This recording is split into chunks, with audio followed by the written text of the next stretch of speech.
In August 2018, a quiet suburban neighborhood in Frederick, Colorado, became the epicenter of a crime that would shock the nation.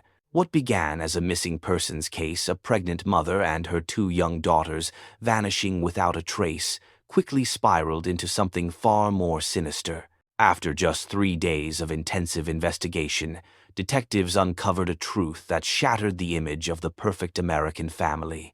This is the story of the Chris Watts family murders. You're watching True Crime Wound, where we dig beneath the surface to uncover the full truth behind the cases that grip our nation.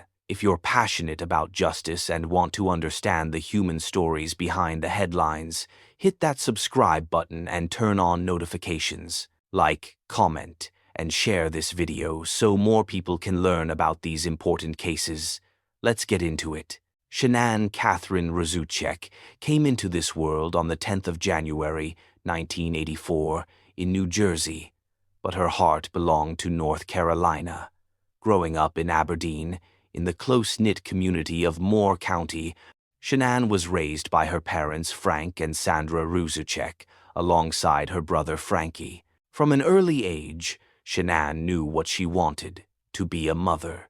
Even as a young girl, she would tell her family about the children she dreamed of having one day. Her brother Frankie would later recall how her closets were packed with baby items long before she was even pregnant. That wasn't just wishful thinking, that was Shanann, always planning, always dreaming, always loving with her whole heart. She pursued a career that matched her outgoing nature, eventually working in sales for Lavelle, a multi-level marketing company that sold a health and wellness product called Thrive. Shanann threw herself into this work with characteristic enthusiasm, building a network of friends and clients through social media. She was ambitious, driven, and determined to create a better life for her family. Shanann met Christopher Lee Watts in 2010 while both were living in North Carolina. Chris, born the 16th of May, 1985, and raised near Fayetteville, where he graduated from Pine Forest High School in 2003, was described by friends as quiet, soft-spoken, and shy. The two connected online when Shanann accepted a Facebook friend request from Chris, and their relationship grew from that online meeting into a real-life courtship. At the time, Shanann was battling lupus, and friends say Chris appeared devoted to caring for her during that difficult period. Shanann and Christopher Lee Watts were married on the 3rd of November 2012 in Mecklenburg County, North Carolina. To the outside world, they appeared to be the perfect young couple, deeply in love, full of optimism, and ready to build a future together. In the years that followed, they welcomed two daughters, Bella Marie Watts, born in 2013, and Celeste Catherine Cece Watts, born in 2015. They made a bold move to Frederick, Colorado, purchasing a beautiful 5-bedroom home. Chris found work as an operator at Anadarko Petroleum, one of Colorado's largest oil and gas companies. Shanann continued building her Thrive business from home, allowing her to be present for their daughters while still contributing to the family income. But beneath the surface, financial pressures were mounting. In 2015, the couple filed for Chapter 7 bankruptcy, revealing significant debts that placed a heavy strain on their household. Despite their combined efforts, the financial burden added tension to their already challenging lives.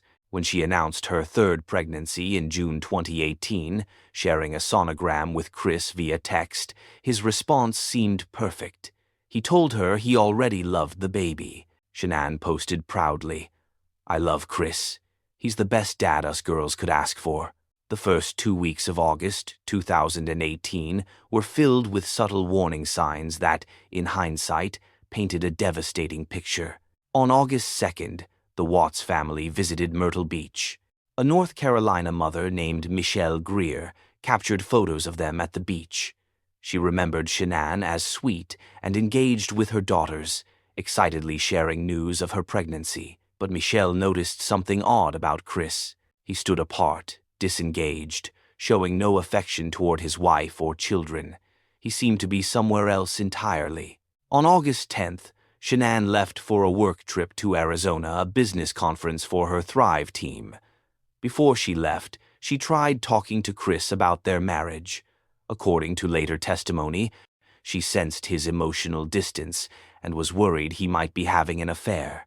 She was right to worry. In the early morning hours of the 13th of August 2018, Shanann's friend and colleague Nicole Atkinson dropped her off at home around 1:48 a.m. after their flight back from Arizona. Shanann was exhausted but glad to be home. Security camera footage from a neighbor's house captured her entering the house with her luggage. Inside that home, Chris was awake, waiting. Later that morning, Shanann had an appointment with her obstetrician.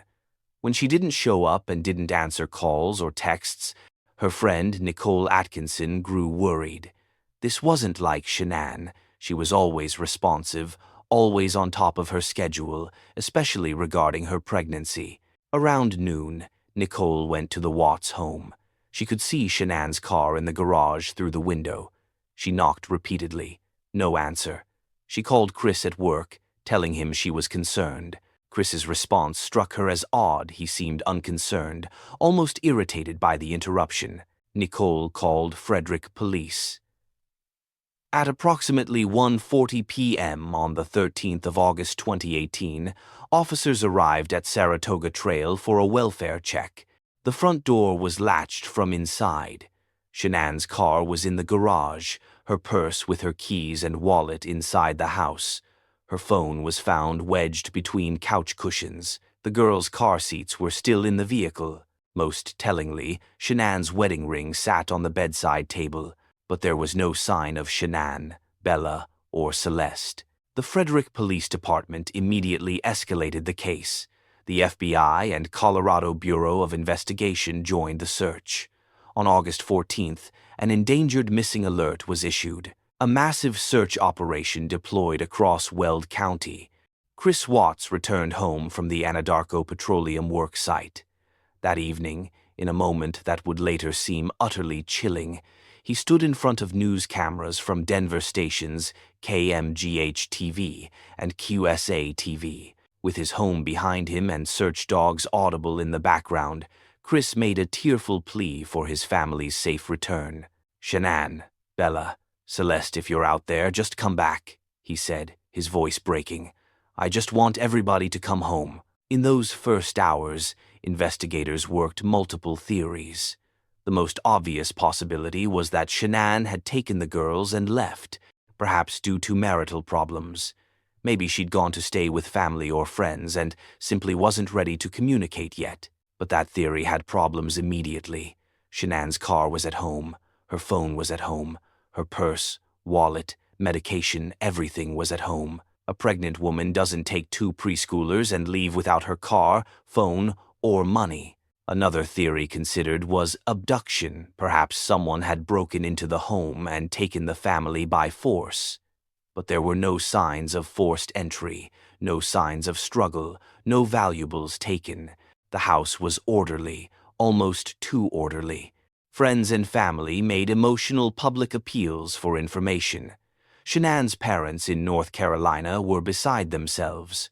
Her brother Frankie posted desperate pleas on social media. The local community rallied, sharing photos of the missing mother and daughters everywhere. But even as the search intensified, detectives were noticing something about Chris Watts. His behavior seemed wrong. His emotions seemed performed rather than genuine, and when they started digging into his recent activities, the picture that emerged was damning. Within the first 24 hours, investigators had several red flags. No forced entry. Every door and window was secure and locked from inside. If someone had taken the family, they either had a key or were let in by someone who lived there. Nothing taken. The house was full of valuables, electronics, jewelry, Shanann's wedding ring on the bedside table.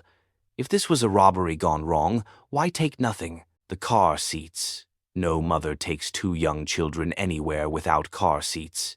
Shanann's vehicle still had them installed. Where could she have gone without them? Chris's behavior.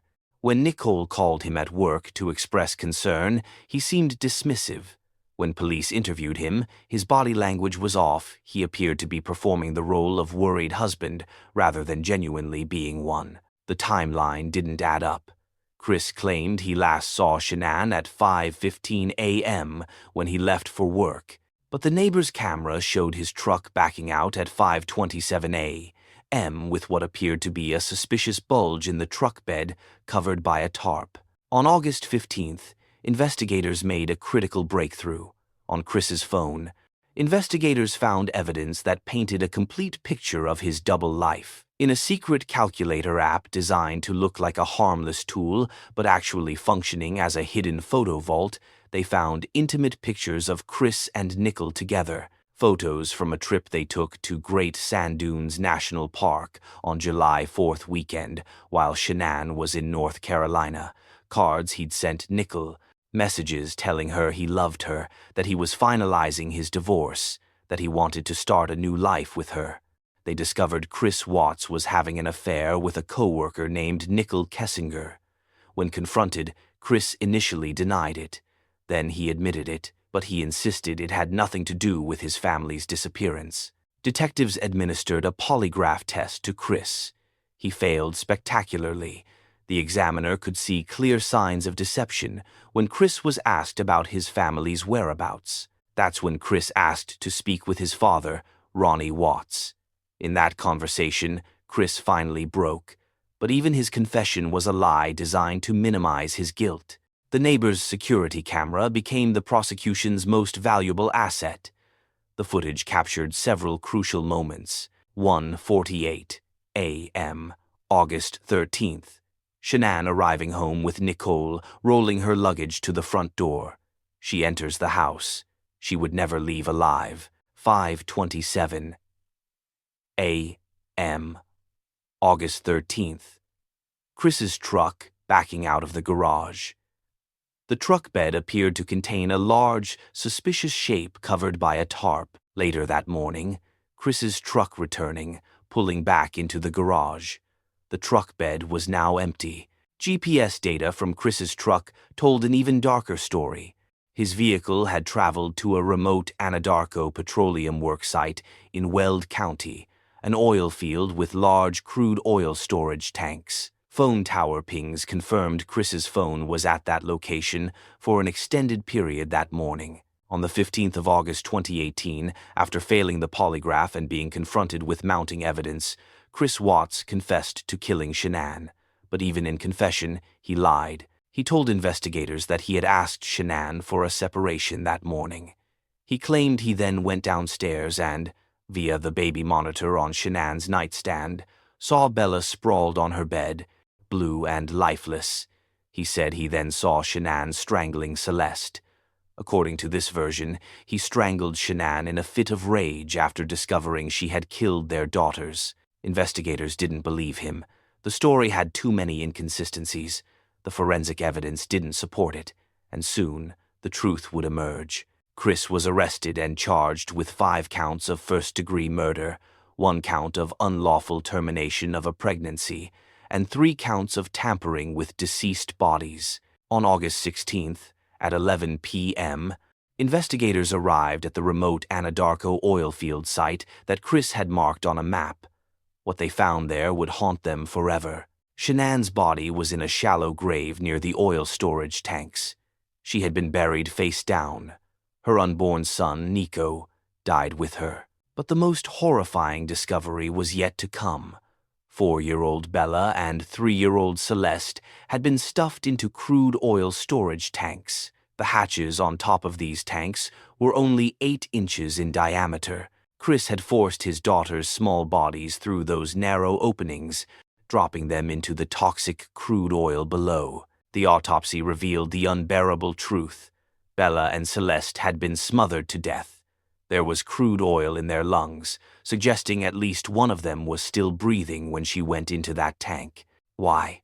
That single question haunted everyone who learned about this case. Prosecutors and investigators suggest that several overlapping factors may have driven Chris Watts to commit the unthinkable, a new relationship and desire for a fresh start.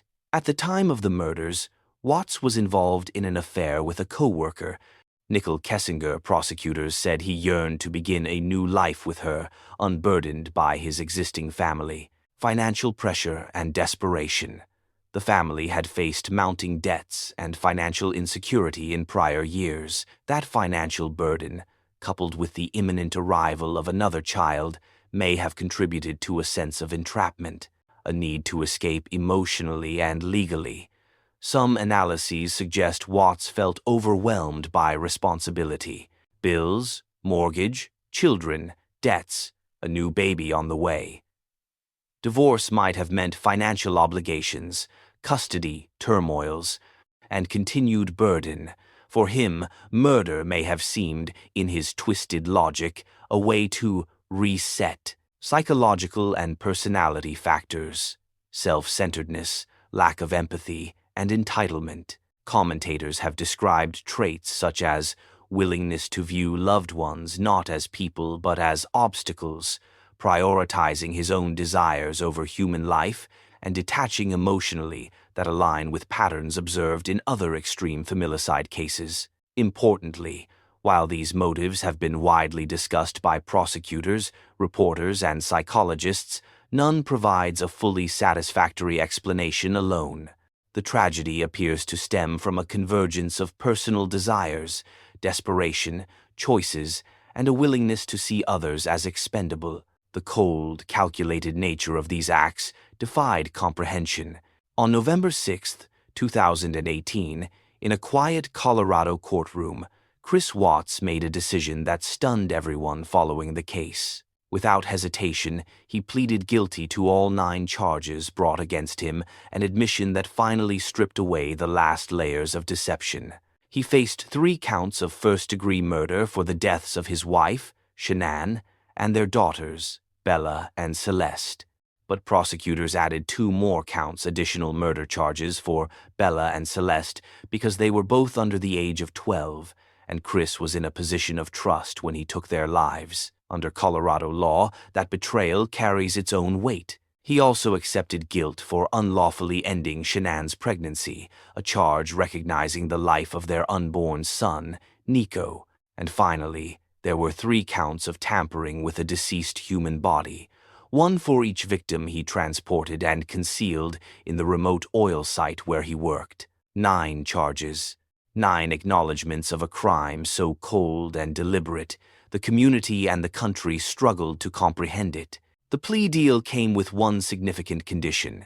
The death penalty was off the table. Shanann's family made this decision, with her mother, Sandy Rzucek, explaining in court, "I didn't want death for you because that's not my right. Your life is between you and God, and I pray He has mercy for you." On the 19th of November 2018, Judge Marcelo Kopkow sentenced Christopher Watts to 5 life sentences without the possibility of parole, 3 consecutive and 2 concurrent for the murders of his wife and 2 daughters. In addition, he received a 48-year sentence for the unlawful termination of his wife's pregnancy. He was also convicted on 3 counts of tampering with deceased human bodies.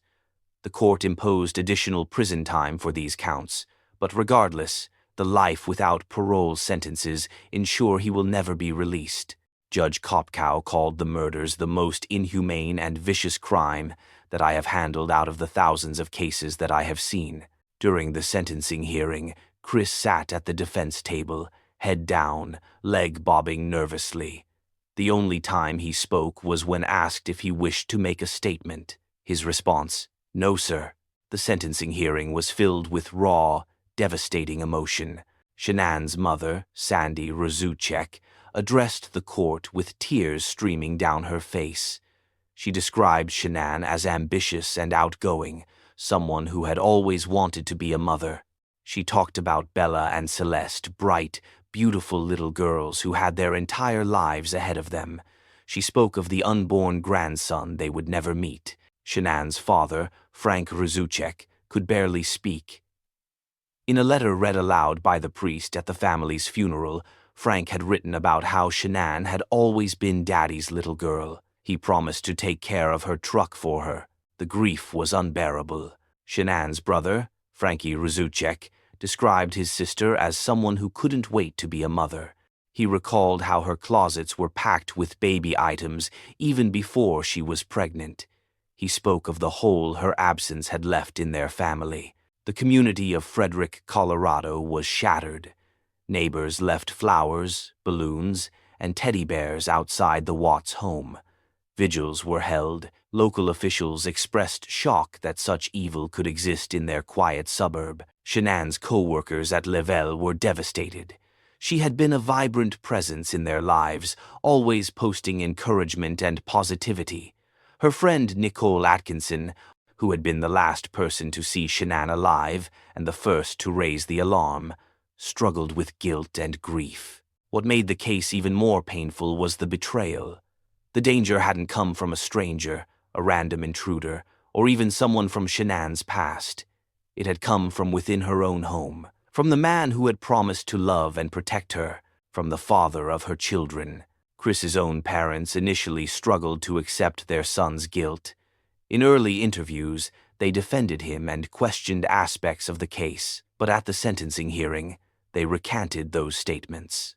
Chris's mother, Cindy Watts, turned to face her son in the courtroom. "We have loved you from the beginning, and we still love you now," she said through tears. "We forgive you, son." The case of Chris Watts stands as one of the most heartbreaking examples of family annihilation in recent American history, a stark reminder that appearances can be deceiving and evil can hide behind the most ordinary faces. On a quiet August day in 2018, a family that seemed typical on the outside became a tragedy that would shock the world. Shanann Watts believed in love, family, and her husband. She documented their life with genuine joy, sharing milestones and hopes with the world. She never saw the betrayal coming.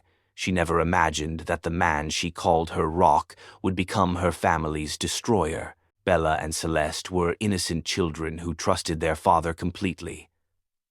What began as a normal morning turned into a final ride. A ride that ended at a remote oil site, far from the safe home they knew. Today, Chris Watts is serving his sentences at a maximum security prison in Wisconsin. The victim's memory lives on through the heartbreak of those who loved them, through the grief of a community, and through the people who refused to let their story fade. Shanann was 34, Bella was 4, Celeste was 3. Their unborn brother, Nico, never had a chance. They deserved a future full of love, hope, laughter, not a violent, senseless end. That's the tragic story of Shanann, Bella, Celeste, and little Nico, a family whose lives were stolen in a way that shocked the world. Thank you for watching today's episode on True Crime Wound and joining us as we uncovered the chilling truth behind this case. We'd love to hear from you. What do you think drove Chris Watts to commit these unthinkable acts? Was there a part of this story that surprised you the most? Share your thoughts in the comments below and let us know where you're watching from.